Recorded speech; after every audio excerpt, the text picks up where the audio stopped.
Hello and welcome to Letterbox Book Club. My name is Poppy. And I'm Hawke. Or Penelope. Penelope. And we are here today to talk about an up-and-coming favourite of mine. Oh, yes. Yeah. I thought you were going to say of like this day and age. But I feel like it's been like popular for a while. It's way up my list. From Blood and Ash by finally. Jennifer L. Armentrout. I'm glad you said it because I was never going to say I'm never going to say her last name. It's like I can say it, but you say it first. But yeah, finally. It's been hyped up since we've been reading like ACOTAR and stuff. It's always been like up there. It's also been so before we have acquired Kindles, I think we've spoken about this. But before we had Kindles and we were umming and ahhing and like doing pros and cons of getting Kindles, From Blood and Ash was very hard to acquire in Australia as a physical book through bookstores because apparently it's not published here. Yeah, weirdly. So you have to outsource it from America, and that's very expensive shipping. And hardcovers were the only ones that were like available. That, from what I can find, from the bookstores that we normally go to, I don't know. I feel like we're at a point where I'm not going to call out bookstore names, but like then online it would be you'd get the paperback, but it's still like an insane amount of money just for paperback. Yeah, and even on Amazon, it was difficult to get a reasonable shipping of this book to Australia. But like Kindle, it's cheap as, bro. It's easy sailing, smooth sailing. Yeah. And just before we begin getting into the nitty-gritty, I just want to say, because this book was highly recommended and up there at the time we're reading ACOTAR and like all these fae books were coming up, I genuinely thought this was a fae book. Same. And not like a vampire werewolf Yeah, same. vibe. I kept waiting for the fae. Yeah, and they didn't come. I just want to, sorry, this is so off topic, but it's doing my head in. I got a lash lift yesterday, but now I can feel my lashes on my eyelids, and so I'm in sensory overload all the time, and I keep thinking it's a hair on my eye, so I keep like freaking out. Anyway, yeah, okay. So just if you're looking at me, and I'm just like, just having a spasm, just blinking away. You're right. That's okay. But yeah, for the longest time, I thought this was a fae book, and I was just like, oh. And then the title makes sense, From Blood and Ash, like blood vampires-ish. I also, for the longest time, thought it was like an assassin kind of book because on the front cover they have that like Poppy's dagger. Yeah. And you can get, I know a lot of people who have it. Like a replica? Yeah, replica. Ooh. Yeah, and I was like, ooh, but I was pleasantly surprised. And also because, it was hard when we were reading ACOTAR, and I've had read several books in between, but I always find it difficult when we go from like fantasy to modern or modern to fantasy, and I think I'd gone from modern to fantasy, so you have to get back into that mind space because I think the book I'd read before was It Starts With Us, I think, and then I went into this one, and so I was just like, there's a lot going on. But then also because we were reading House of Night kind of at the same time, I was like, oh, vampires. Yeah. It's easy to want to read a well-written book. Yes. And sometimes it takes a little bit to like get into a new book when you've so been immersed in the world of another book or another world. But this one, like, I was into it pretty straight away. Yeah. Honestly, that's kind of a good segue into like thoughts, feelings, emotions as well. Just because I was going to say with fantasy books and just... and like switching from the modern world books to fantasy, it's like it's really enthralling and compelling because you want to learn about the world, because you're like, for example with Poppy, she's the Maiden. Oh, what's the Maiden? Oh, there's these Ascension, the Ascended, and there's this blessing. What's the blessing? Like this is rite process. Oh, what's the rite? Why is it so secretive? Blah blah blah.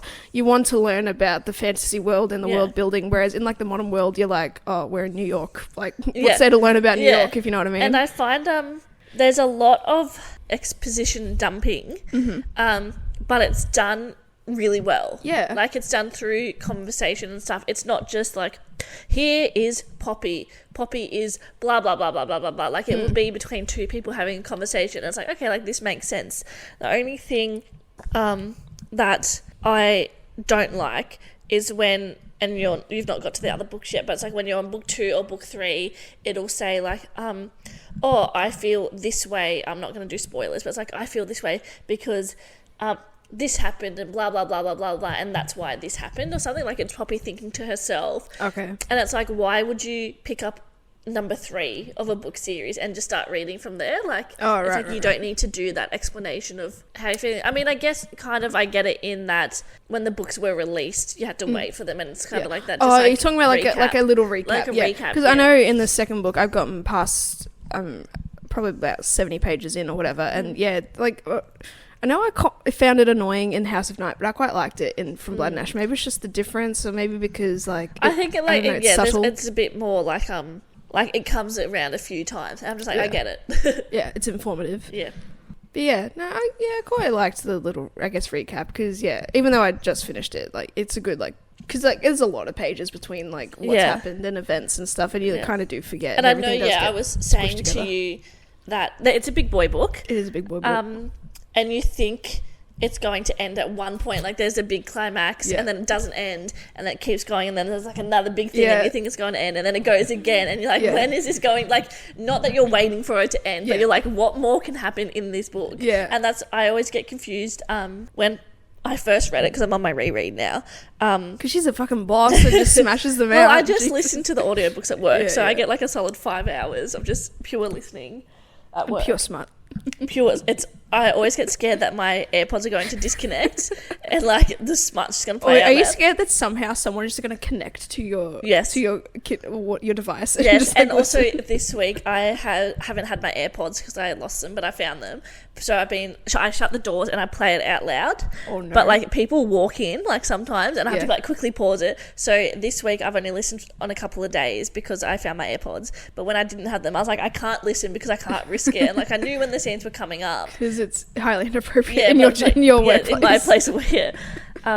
But I don't know what I was saying. Yeah. So you're waiting for it to end, and then I get confused when I'm trying to remember what plot happened in what book, because there's so much that happens, and I always think that like number 1 ended at a different point than it did, and I'm like, and then I think when I was talking to you, I was trying like not to spoil anything, but then I remembered that it happens in book 1 anyway, so I was like, I'm just gonna bite the bullet. It should have ended where he said where Hawke. Yeah. Or at this point, if you listen, you've read the book. Yeah. Castile is like, I'm taking you home to Atlantia. I'm like, that would have been a perfect end. And then the whole back end of that could have been like a real intense moment part of the second book. Yeah. But anyway, it just kept going and going. Yeah. I'm like, come on, please end. Also, sorry, because I listen and I have the speed up. But when I'm listening, I'm getting all of the information, whereas we've spoken about this before when we read, like, words on a page, we skim a bit of description things and just get to, like, the dialogue and stuff and the action. So I think, it does feel a lot longer as well when you're listening, because you are getting every single word and you're getting all the information. And I'm just like I'm listening to Crown of Gilded Bones at the moment, and I remember on my first read, because I read it on my Kindle, the first read, and I was like, this is happening, like, how come I'm not up to this part yet? And I've listened for 8 hours already, and I'm on chapter 17. Jesus. And so when I was reading, I was just like boom boom boom boom boom, like just getting to all the major plot points. But should we get into the actual book? Sure. That was a very nice thoughts, feelings, emotions. I love that discussion. Alrighty, and you are far better at explaining like a summary. Read the blurb. Let's start us off a little bit backwards. Start us off with the blurb. It's been a day. It's been a morning. Also, it's Christmas Eve when we're recording this. So happy Christmas Eve, everybody. Happy Christmas Eve. Said in 2023 when this is released. I liked yesterday's my favourite day of the year. It's Christmas Eve. Also, Happy New Year, I guess, by the time this is uploaded. Hopefully everyone party hard and have had a good work break, if you had a work break. If not, hopefully you didn't work too hard. There's 3 parts. Do you want me to read all the parts? I will. It makes sense. Right, okay, here we go. From Blood and Ash. So that's, I don't know, have you seen the front cover? Yeah. Yes, that's the dagger, so you can get the dagger. Okay, yeah. Interesting. Okay. Noted. A maiden, chosen from birth to usher in a new era, Poppy's life has never been her own. The life of the maiden is solitary, never to be touched, never to be looked upon, never to be spoken to, never to experience pleasure. Waiting for the day of her ascension, she would rather be with the guards, fighting back the evil that took her family, than preparing to be found worthy by the gods, but the choice has never been hers. A duty. The entire kingdom's future rests on Poppy's shoulders, something she's not even quite sure she wants for herself, because a maiden has a heart and a soul and longing, and when Hawke, a golden-eyed guard, honour bound to ensure her ascension, enters her life, destiny and duty become tangled with desire and need. He incites her anger, makes her question everything she believes in, and tempts her with the forbidden. A kingdom. Forsaken by the gods and feared by mortals, a fallen kingdom is rising once more, determined to take back what they believe is theirs through violence and vengeance. And as the shadow of those cursed draws closer, the line between what is forbidden and what is right becomes blurred. Poppy is not only on the verge of losing her heart and being found unworthy by the gods, but also her life when every blood-soaked thread that holds her world together begins to unravel. Wow. I love that. Jesus. I have 2 qualms that I want to get off my chest real quick before I forget to say it. 1, I hate the princess nickname that's being used, even though we find out in the end there is a technicality to it. Yes. And 2,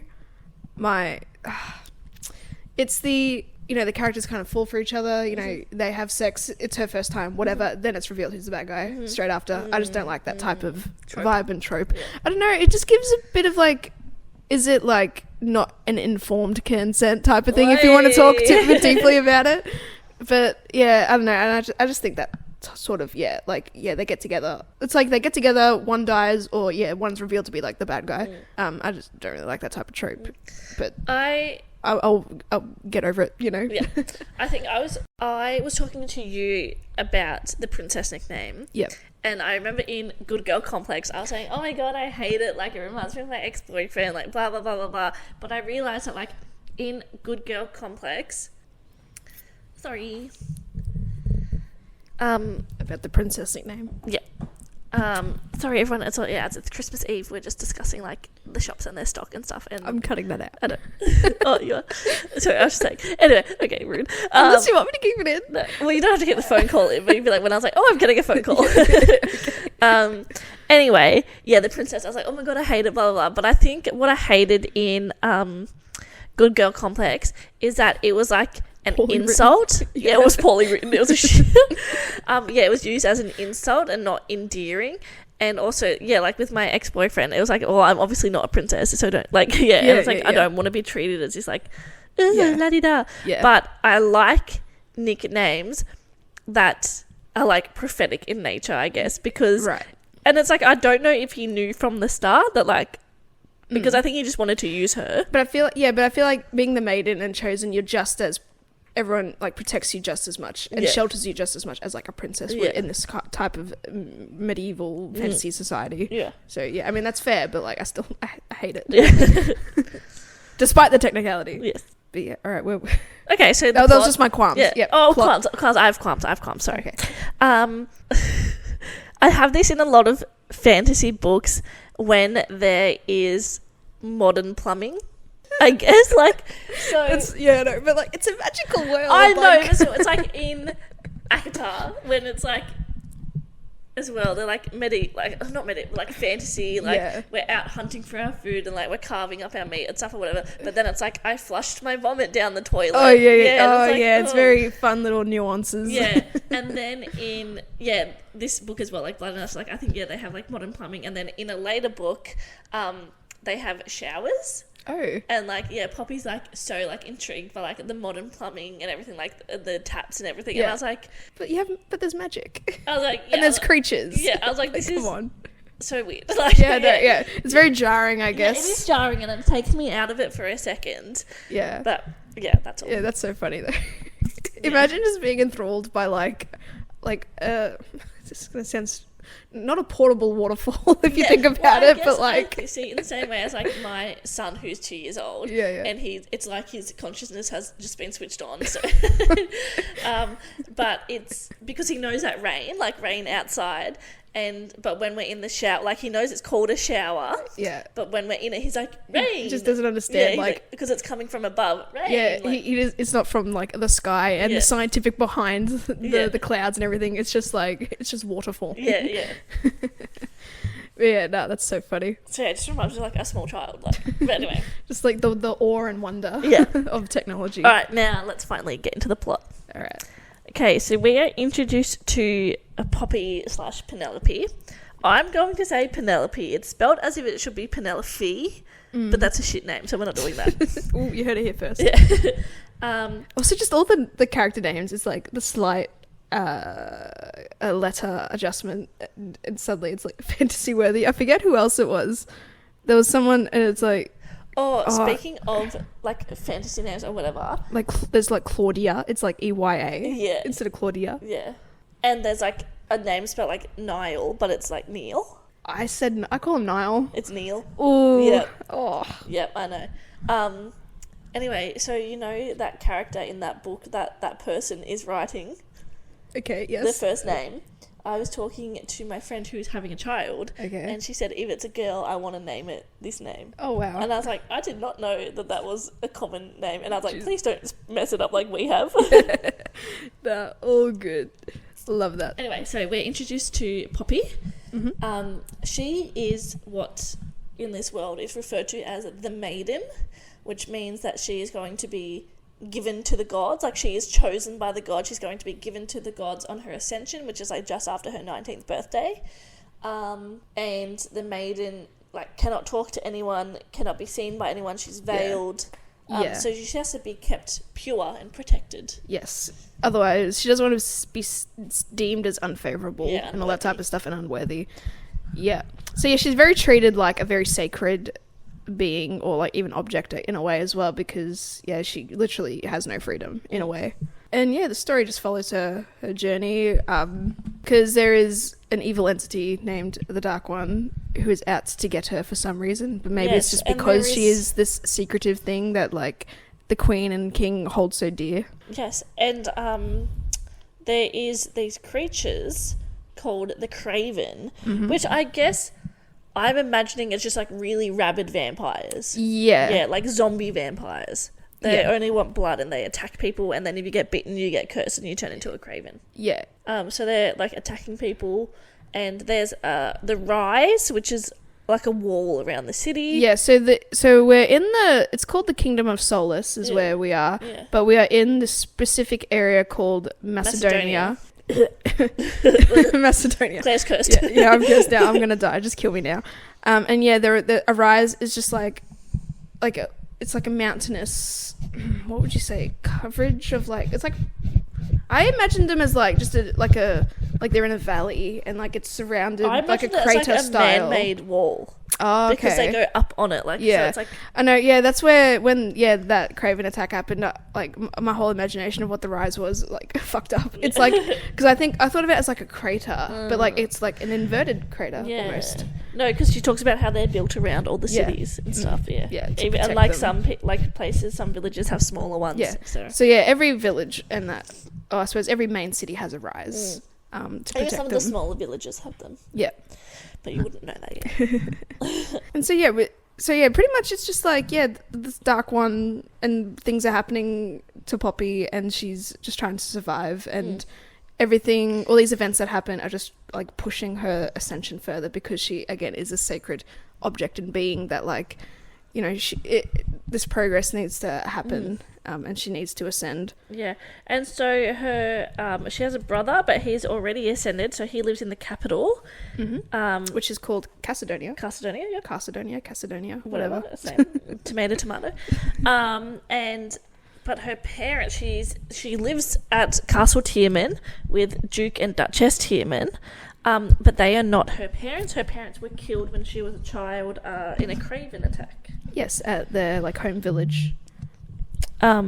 Yes, well, at a foreign village because they were running away. Oh, right. Yeah. I just assumed it was home village. See, a little bit of skimming does this. And yeah, she survives. She was attacked by a Craven and she is scarred. And she survived. And scarred along her face. Yeah. Along her face and the left side of her body as well. Yeah. And I always thought that was the reason why she was blessed because, she didn't get cursed. She survived, yeah. And obviously we don't know why. And but now that revelations have happened at the end, I think, you have a little thought as to why. You know what? Fuck it. I'm going to say it. Because in the end, when Castile is explaining that whole exposition dump about the whole, like, the Ascended or who created Cravens or whatever, that's when they know that she's like half Atlantean as well, and that's why she don't do this to me. You can get away with this with Luke, but you're not getting away with this with me because I wanted to. Well, I don't know yet, but like Hawke describes them wanting to cattle her to make because they use Atlantean blood to make more vampires. Yeah. You saying vampires? I'm calling them just vampires. Well, I've listened to the book as vampires. Oh no. But yeah, that's why they're not gonna they've never made like an example out of her in a way. That's interesting. I don't know, that's my theory. I don't know, it's far out so there. You think she's half Atlantean? That's what Castile says. Do you think he's right? Don't do this to me. Don't do this to me. I'm 70 pages into the second book. Leave me alone. Okay. Oh, I won't say anything. Anyway, moving on. So Poppy is a bit naughty though, and she likes to sneak out. Crazy girl. You're crazy. She has a personal guard called Victor, who is like a father figure to her. He has been secretly training her to defend herself. Because she's not allowed to do anything. Yeah, because she's not allowed to do anything. This is unfavourable and unbecoming of a maiden. Yes, and she wants to be able to protect herself and protect others, unlike her parents would be able to protect themselves. Anyway, so sad reasoning, but like fair. She sneaks out and goes to the Red Pearl, which is like sort of a brothel, sort of like a gambling house. As you described. Just like a house of debauchery. Yeah, I would say like a speakeasy kind of thing. Yeah. So a bit of everything. Yeah, so the guards go, they play cards. There's also saucy women. Like I'm sure there's a bit of opium stuff going on. I feel like there was a description of like perhaps opium. Yeah, maybe. Yeah. Anyway, so Poppy goes and just have some fun. Just like live her life a little bit. Live life on the edge. Playing cards, which is with some guards and stuff. That's fun. And she's wearing a mask, so like no one knows who she is. And like a lot of ladies in weight, I guess, wear masks as well. She's under that sort of guise. Yeah, she's borrowed a cloak from Britta. Yeah. Ooh, I had a theory about Britta towards the end. Anyway, so then. But Victor comes in and she is like, oh my god, I need to hide somewhere. And then she runs into this woman who's like, oh, go up to this room on the left, it'll be empty. And then she's like, because I feel like you've come here to live or something. And that's what Poppy, she's like, yeah, I want to live, I want to experience life. She goes up into the room, empty at first, I think, and then Hawke comes in. I thought he was already in there. Oh, I think anyway, Hawke's in the room. He was expecting somebody. Yes, that's right. Hawke's in the room. And she knows who Hawke is because he's a new guard that's come from the capital. He's very attractive. All the girls are like, oh, Hawke. Fawning. Yeah, and he's rising a bit quickly. Like he's getting all these accolades and all this type of stuff from Commander Jensen. Yeah. Who's a traitor. We find later on. I don't care. Is he? Stop it. And at first, like Hawke acts like he's expecting someone else, and because she's wearing the cloak, he thinks it's someone else. Oh, you thought he was acting? And then we find out that he knew who it was all along because he's been doing like recon on her. Yeah. If we think about like Hawke being Castile, he knows who Poppy is. But yes, so then they kiss, and he's like, they're like making out and stuff. Doing a bit of saucy stuff because it's something that she's never experienced before, and he's like happy to oblige and like teach in a way. Then there's a knock on the door, and he's like, I'll come back, like, wait for me, or whatever. Yeah. And she's like, fuck this, and runs away. Yeah, fair enough. She's like, I'm scared. She's more scared about going all the way, if anything, because, she doesn't want to... She's in two minds. She wants to live her life and be reckless. Yeah, but she doesn't want to be unworthy. Yeah, exactly, yeah. So that's fun. Yeah. Because it was described as Britta, or Hawke says that he was been seeing Britta for a while, and we know Hawke is being Castile, and we know that there are I suppose, I don't know if they're specifically Atlanteans, but... perhaps dissenters, but dissenters give me more of like the violent, like the extreme supporters. Yeah, so there's also the Atlanteans, and they're supporters in Macedonia. Yeah, I call like the dissenters, but I think they're like it's more very described as fundamentalists, like yeah. But anyway, like because Commander Jensen is like corrupted or whatever, and like he's what allowed Hawke / Castile to like get this far in terms of his military career. So I reckon Britta was kind of like the same, or maybe he compelled her. I don't know, but like because Britta played a role in all this, to a small extent, but it's not too deep. But like, that's what I just realized. But obviously, main conflicts is because the Atlanteans don't believe in the current king and queen being the true king and queen of Macedonia, and so of course there is that political conflict. And so the dissenters are the Atlanteans who are following Prince Castile Denier, yep, and like his royal family and his like blood right, I guess, to the throne, due to like obvious ancient god conflicts as well, which I'm sure will come up a lot in the future. And like there's often the War of Two Kings is often described as like the pivotal moment that pretty much started this conflict, I guess. So and dissenters are people who are for Castile and his family and his reign, And so they obviously, another way to call it, I'm just going to call them like terrorists in a way. Like they cause trouble. Sorry, I couldn't find the word because, you know, you're on the podcast, you think of what you want to describe and you can't think of the word. But yeah, they just kind of cause trouble and like try and humiliate and like threaten, I guess, the current ruling class, I guess. Yep. But then they get dealt with and taken away anyway. Yes. So Castile has that. So then everything's kind of chill. Yeah, it's pretty chill. Yeah, and then she's scared that someone's found out. She's scared that Victor's found out. Yeah, she has a guard, Rylan. Mm-hmm. Rylan, that's right. Yeah, I thought he was going to be the love interest. Oh, really? I thought there was going to be like a triangle. I mean, there was that vibe though. Yeah, there was a vibe, and I was like, anyway, Rylan is quickly disposed of. Yeah, exactly. Yeah, he gets killed. There is an attack in the garden. It's an attack in the garden, and he gets killed, and then lo and behold, Hawke becomes, because he's parading around as Hawke, Hawke becomes Poppy's personal guard. Yeah. What I hated that everyone like gaslit Poppy into like Rylan was a complicit, like a compliant or complicit. Yeah, he was complacent. Yeah, so he didn't like look at all the risks and stuff. And yeah, blah, blah, blah. He got too comfortable being her guard, and it's like, bitch, we fought to the death, my guy. Like, what's going on? I hated that. It's like, he died to protect her, and then the Duke calling him Ryan. Yeah, out of disrespect. Yeah, everyone just like shat on Rylan, which sucks. But like, it just makes me think everyone was in on it in a way, but like they can't, because obviously we learned that the Duke is just a fucking prick. So like he gives no shits about anybody but himself. Yeah, but like even Victor as well. He's like, oh, Rylan got complacent. Yeah, if Poppy does anything, like talks back or like gives a look or something, like she is taught a lesson by the Duke, which is physical getting abuse. Caned. Yeah, and then also with his friend Duke. Mazine, yeah, Duke Mazine, Lord Mazine, and like Lord Mazine touches her titties. You didn't have to say it like that. It's very like, sexual harassment. Yeah, sexual assault. I'm kind of glad that's all it went. Otherwise, because I think they all know they don't want her to be unfavorable. Yeah, and also like I was angry because like all the guards like knew what he was doing. Yeah, and they just like turned. Yeah, everyone's just scared of the Ascended because of their heightened speed and power and vampiric ways. Yeah. I also missed on my first read that she was 18.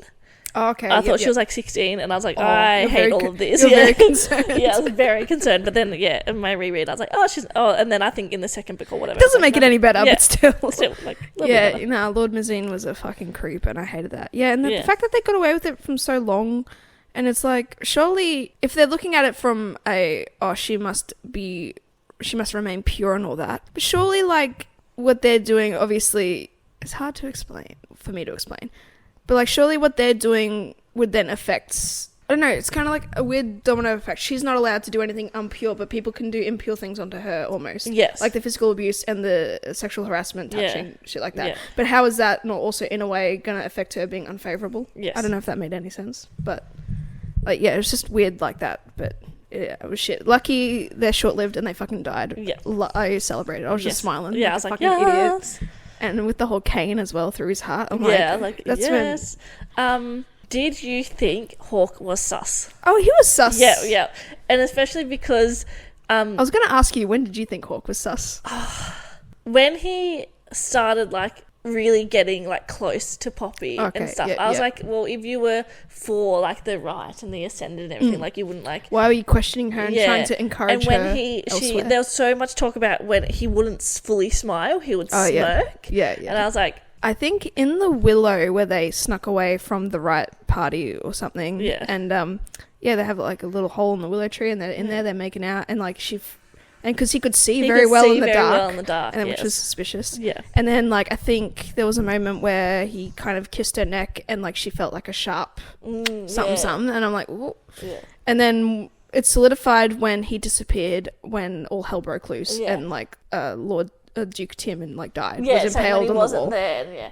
And then also, but I thought he was being set up to have been killed, that girl, because when she had two wounds in her neck, and then like all her blood had been drained or whatever, I was like, oh, interesting. Yeah, I didn't think that was Hawke, but I thought that was just another isolated incident in order to like scare Poppy into like hiding or being moved elsewhere. Yeah. Which was ultimately the plan. Like Castile's plan was to like harass the castle enough for her to be brought forward to the capital, and then he would be her guard, and he'd be a part of the convoy to escort her, and then that's easy pickings. Yeah. Good night, sweet prince. And then also, what did you think? Because when they were going, they had to take her to the capital or whatever, and then there's Kieran. Yeah, and I was like, we've never been introduced to you. Yeah. Who are you? I think when Poppy described as him having the familiar voice because he knocked on the door, I was like, solidified it, let it yet again. I'm just looking at my notes real quick. What else when did I also think he was sus?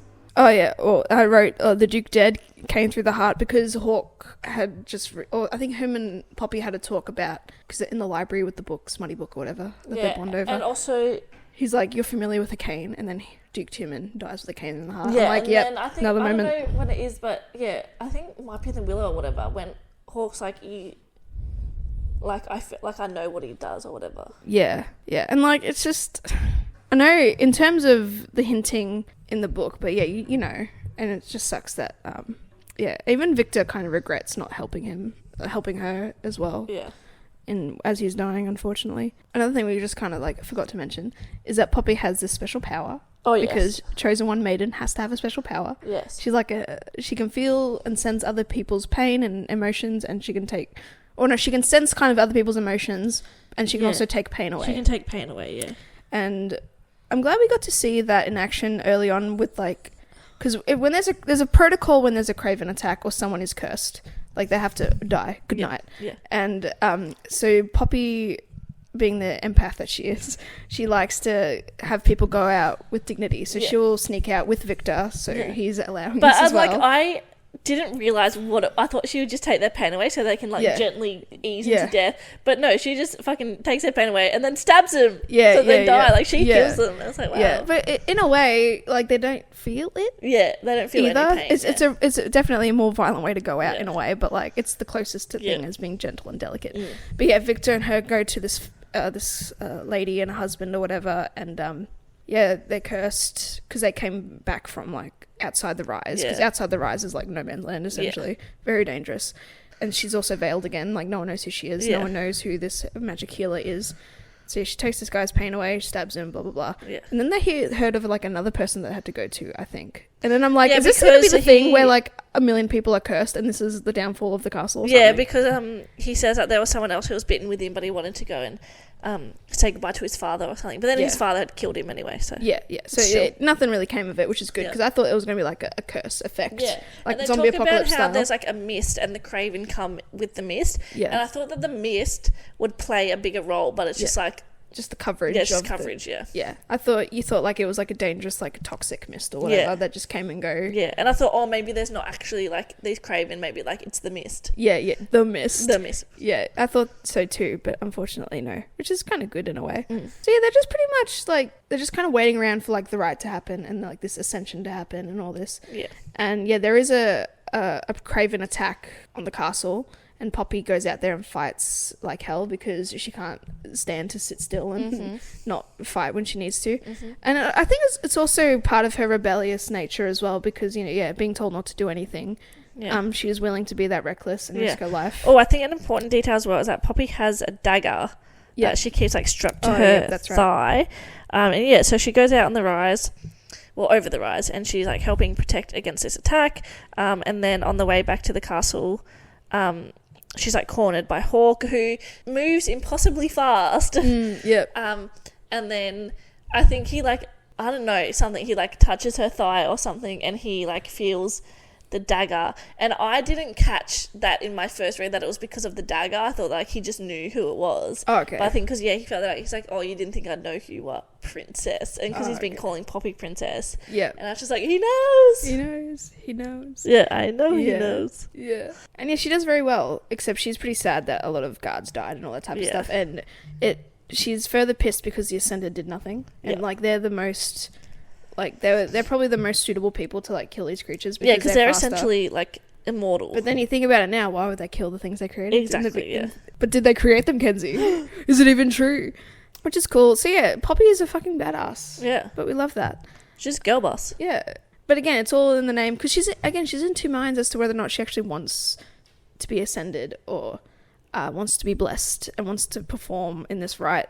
And, like, even Hawke's... Like, she's having deep existential conversations with Hawke about about it, and he's encouraging it. He's like, well, what if you do whatever you want, and like, what if you do kind of run away or something like that? So that was pretty cool. But yeah, she's definitely on the path of like, I want to be unfavorable, and she said it to Victor as well, and Victor like felt like he got slapped in the face as if it's the most blasphemous thing she could ever say. Yeah, because she's like, I can't do anything for myself, and she says like, you know, like, God forbid, like I try to live a life, like for me, like I do something that I want to do, like, and she's like, I hope I did this because I want to be found.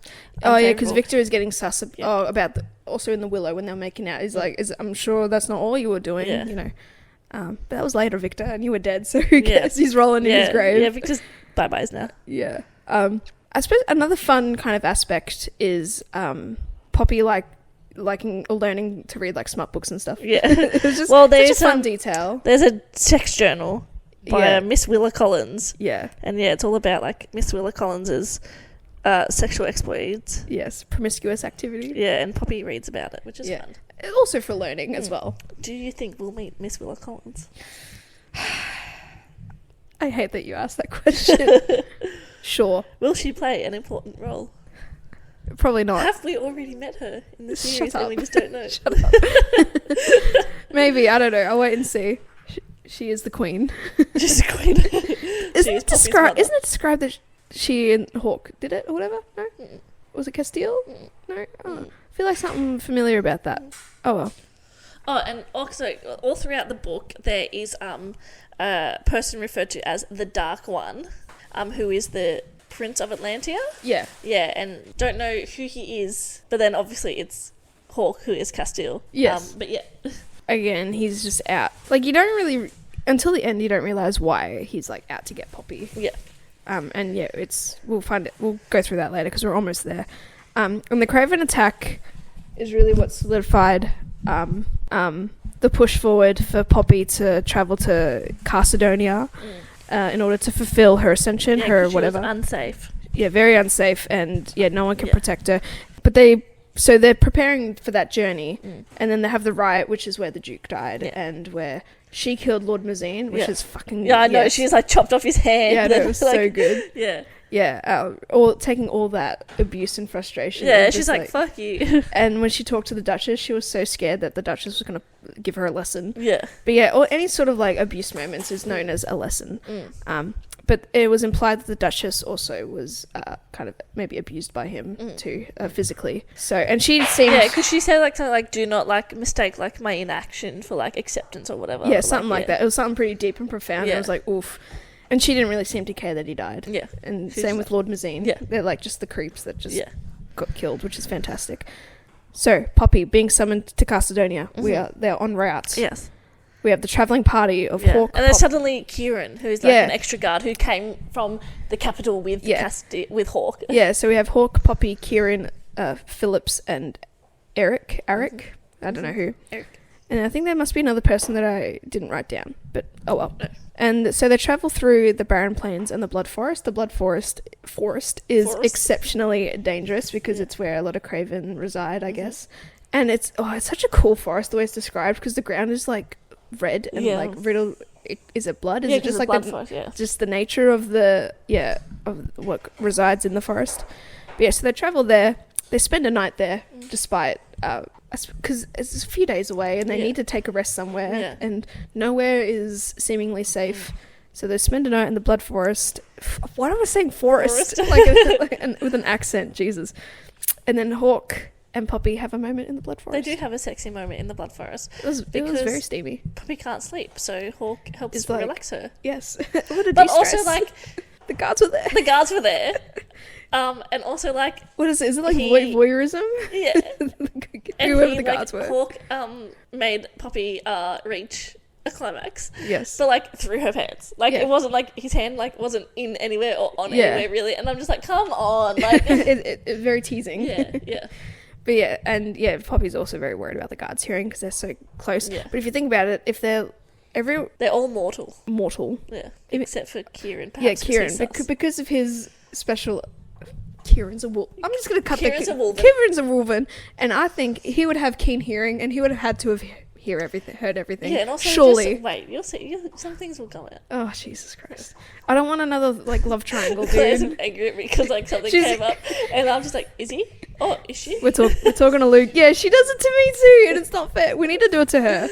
But yeah, I just think, inherently Kieran would have heard everything. And it's like... Kieran might be into that, though. We never know. Is that the elusive threesome? It might be. Yeah, Kenzie teases a threesome. Only because Akatar had one, but it didn't make the cut. So she's just happy that there is a threesome in the series. Anyway. So they arrive at New Haven. Yes. Which is a cool, dinky little village. It's a cool, dinky little village. Everyone's, like, responding to Hawke a bit funnily. Mm-hmm. And suspicious. They're ascended, their lord and lady, or their whatever. Conveniently away. And it's a bit sus. Yes. The way, like, they know everyone's names. We meet Delano? Yep. Delano.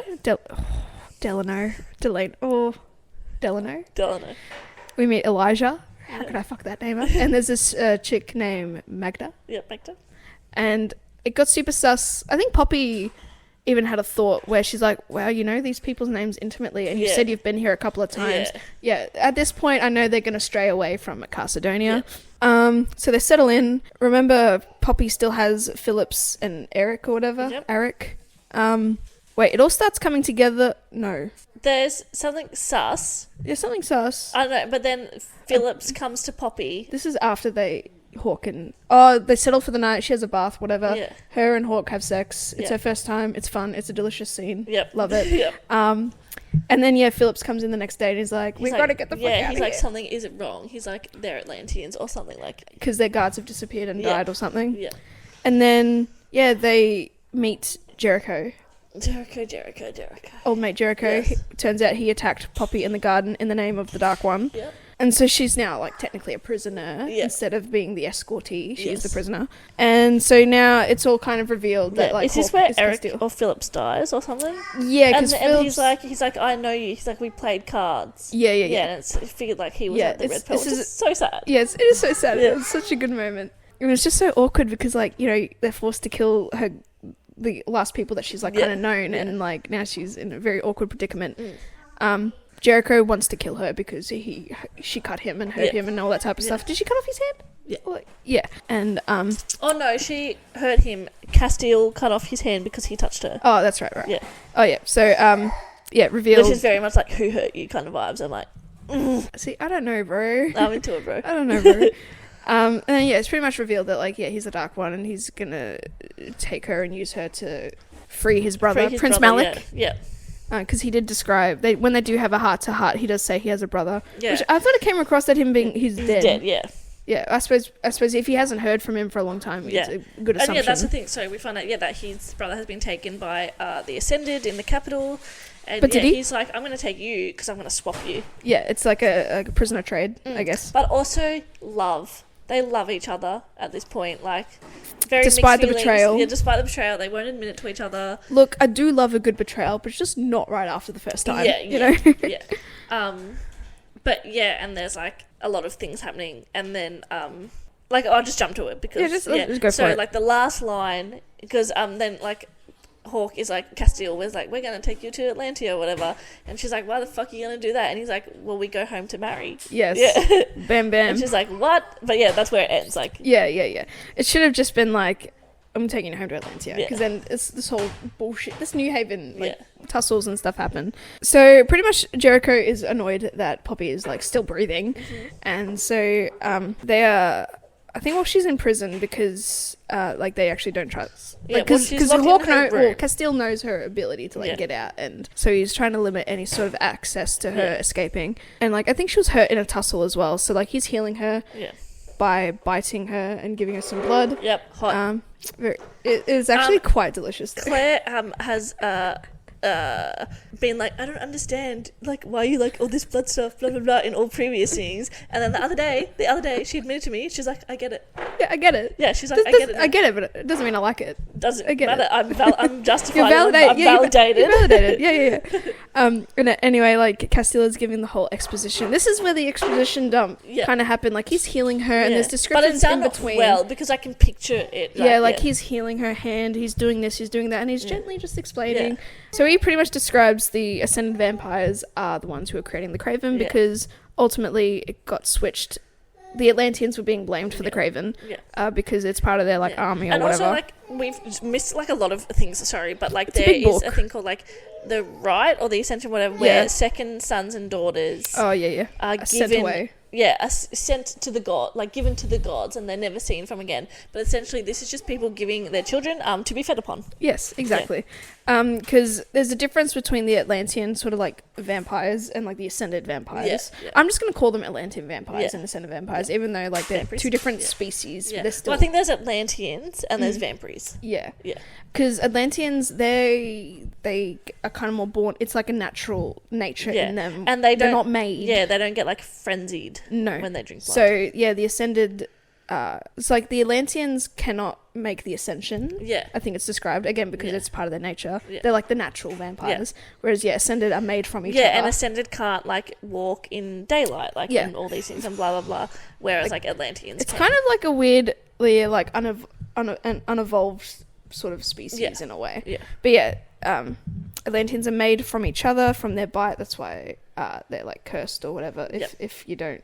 So wait, I assumed being Ascended, you get bitten and turned. Yeah. So and is it if you reject it, you become Craven, or how do they create Craven? I think specifically. So you create Ascended by you drain a person of all their blood, and then you put Atlantean blood in there. Oh, that's right. Yep. Yeah. Whereas I think the Craven are just the poison, just a bite. Yeah, it's poison. Yeah. Oh, okay. Yep.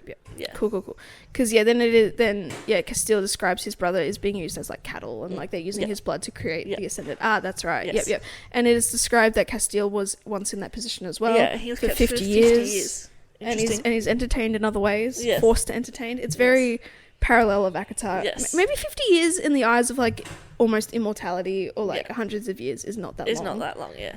But I just saw so many comparisons to Akatar then and there because it's Reese and Amarantha and it's and he was saying how they would take so much of his blood that just enough to survive or whatever, and then he'd go into blood frenzy, bloodlust, because he'd be so hungry, and they'd feed him just enough to survive. Yeah, it's a weird type of vampire torture. Yeah. So ultimately he wants to swap Poppy for Prince Malik. Yes. But I had a thought now. Now Poppy is even though she's still technically a prisoner, this is the most free she's ever been in her life, and she's in such control. In her own eyes, she's already unfavorable because she's lost her virginity and that now. But why would she want to go back now? I thought everyone she's ever loved except for Tawny. Tawny is her friend, her her maid or whatever, handmaid. Who's her best friend, who knows everything about her, knows about her powers and all that type of shit. And also, Poppy, struggles with this because she thinks that Tawny's, only her friend because she's been, forced to be her friend. But then she's well, actually, no, because she could have, betrayed me at any time. Yeah. But anyway, what I'm trying to say is, there's, no one back in Macedonia that actually genuinely cares about her other than Tawny, so why would she want to go back there? I think, in she's terms of safety. Beginning to question, she has been questioning things for a very long time. Yeah. And I think she just can't accept at the moment because she's, she loves Hawke and she obviously just had her first time. But now she's been betrayed, and so she's I want to get away from the betrayal. But I suppose you'd rather go back to somewhere familiar than try and assimilate somewhere new. But ultimately she really has no reason to go back to Macedonia if ever. I really hope we see Tawny again. I liked her. She was a good friend. So I hope they reunite at some point. Maybe she gets an invite to the wedding. Who knows? Perhaps. But so we have all that exposition dump about how the technicalities of the vampires and the Atlanteans work, which is pretty cool. And Castile also describes kind of the inaccuracy of the history of the gods and the War of Two Kings and all that type of stuff, and how I think is it Nyktos? No, someone didn't die and who was claimed to be dead or something like that. I forget. I don't know. Did I write that down? Maybe I don't think so. The gods have gone King Omir, unless that's an autocorrect. Someone Malik? No. Someone created Malik and a Melek. Melek, yeah. Yeah, King Melek, he created the Craven. But then fell in love with the human Isbeth or something. Yep. So and that's where I think the inaccuracies of history came about. And so then it's all the Ascended believe the Atlanteans created the Craven and blah blah blah. Well, I think the Ascended have just changed the history to suit them. Yeah, of course, to dictate their terms and that's how. And also just back in Atlantia, they have King Denir and Queen Eloana, which is Hawke's parents, of course. Yeah. Oh yeah, Hawke/Castile was fed upon as part of the Ascendant's blessings, scars to prove it, and yeah, Prince Malik is at the capital as the cattle. And so in the dungeons, I think Delano, and I think they were in the process of freeing Poppy or giving her food or something, and then they were ambushed by Jericho and all the other folks who are against kind of Castile and against this vibe. And Neil, like, you're the Maiden, like you represent everything that we hate. Blah, blah, blah, and Neil was there as well, and they have a tussle, and that's where we find out Kieran is Wolven and Delano's Wolven as well. Is Niall Wolven as well? I don't know. But yeah, so they attack and it's fun and they get killed. Hawke Castile ends up coming at the last moment because of course he does. And Jericho is left kind of barely hanging on to life as like punishment and as like a message to all the other kind of dissenters amongst the dissenters almost. Well, he's like, don't hurt Poppy. Yeah, and Poppy got hurt because of she had a tussle with Jericho. This is where the sexy blood healing happened, which is pretty cool, like learning about the powers of the Atlantean vampires, because like he gets to compel. I think there was a moment where she was really against whatever he was doing, and it was like because she had to drink his blood. Maybe, so he compelled her to do that, and that was pretty cool though. And then and after drinking his blood, she's healing, but like she's in like this kind of drunk, sexy kind of mood vibe. I don't know, it was really weird, but like I don't know how I feel about that though. Yeah, it's actually like the blood, like the lust. Yeah, the lust makes you lusty. It's a different sort of, it's like a sexy bloodlust instead of like a feral frenzy bloodlust. And so and I think do they have sex again? No, not in that moment. No. But then she like runs away. This part happened pretty quickly and I was just gonna be confused. She runs away, then he catches her, and then they have sex again because it's like a weird like predator-prey play thing. Her. Yeah, he bites her, and that's where he kind of gets a bit of a shock. Yeah, because he's like, and I think he's like, oh, I should have known. Yeah. It's like, known what? Yeah. And then like she passes out, and then they go back, and then she wakes up, and then they have like lunch or dinner or something, and then he's like, all right, this is where we're going back to Atlantia to get married. Yeah. The end. It's very giving of like Akatar in a way, just like because there's a wedding straight away. Yeah, and so, but also it's very much like at the ride when Duke Tierman is killed, you're like, okay, well this is going to be the end. This is the climax. And I didn't think that was going to be the end. I thought that was going to be the end. And then they're in New Haven. It's like, okay, this is going to be the end. And then there's attack. And it's like, okay, this is going to be the end. And then she runs away. I'm like, this is going to be the end. Like, and then finally it's the end. Yeah. I don't know. I like the sense of adventure as well in all of it, because it has a bit of everything. You got a bit of smart. You got a bit of like political conflict. You got a bit of magic. You get a bit of traversing. You get a bit of romance, falling in love. Get a bit of everything. Yeah. But like too many like attacks. Like scuffles and stuff. Yeah. Because like I genuinely feel like when he said I'm taking you to Atlantia, done. Yeah. The whole tussling could be a start to the next book, but then it's just like I've read the first little part of the next book and they're just bantering about the whole fucking getting married thing. It's like, come on. And a lot of pages is a lot of like the like gentle teasing bantering. It's like, oh, you like this smut book, you want me to read it? So starts reading a passage and it's like, stop reading it, I'm embarrassed. And it's like, come on, that could have taken some less pages, not gonna lie. But very cool that like Poppy has almost no reason to go back to Macedonia now, despite feeling like betrayed.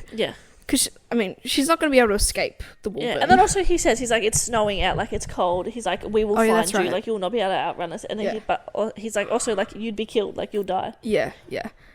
Also, really quick, before we realised Castile was the Dark One, like, the dissenters, or even Castile has a catchphrase, and it's like, from blood and ash, we will rise. And I love that that's the title of the book. You know, we know how much we love that. Yes. But it's such a cool catchphrase, though. But because, he reveals to her that she's half Atlantean at the end of this book as well. Allegedly, apparently.